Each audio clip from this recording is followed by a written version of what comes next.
and welcome back to Theology with an English Accent. It's Sunday night. I spent this weekend in Seattle, and genius that I am, I didn't bring my power cable with me, so I couldn't record a video this morning. So I am now at work. I've just got a taxi back to pick up my car, but before I drive the rest of the way home, I wanted to record a very quick video on today's text. So let's look at it. I rejoice in the Lord greatly that now at length you have revived your concern for me.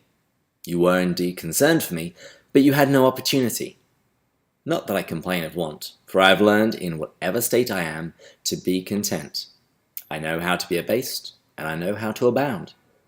In any and all circumstances, I have learned the secret of facing plenty and hunger, abundance and want.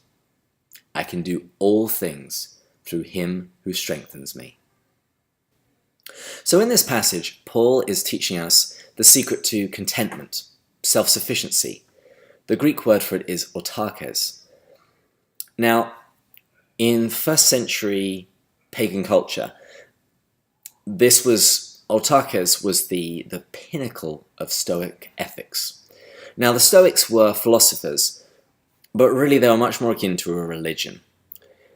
And the Stoics taught that you should pursue contentment. And you did that through two ways. You eliminated desires and you eliminated feelings. Now, eliminating desires. Now, if you want something and you don't have it, you feel some kind of pain. That's common to the human condition. And the world's wisdom pretty much forever has been, if you don't have something and you want it, go and get it. That will make you happy. And it's been proved again and again that no, it doesn't.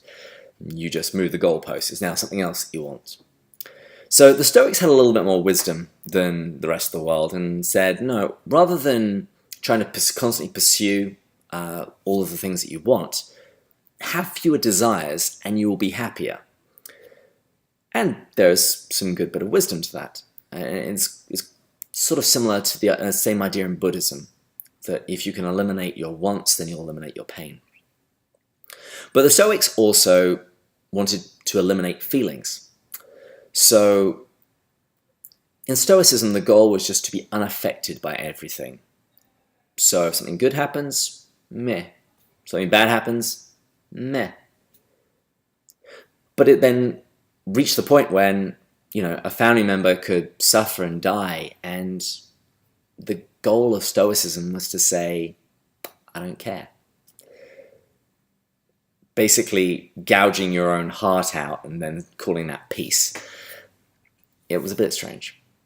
But that was the Stoic idea of contentment, of self-sufficiency. And there's a theological term for this removing of desires and removing of emotions. It's called being a Vulcan from Star Trek. But Paul offers us an alternative. It's not so much self-sufficiency, rather God-sufficiency. Let's just review what he says. I know how to be abased. I know how to abound. In any and all things, I have learned the secret of facing plenty and hunger, abundance and want.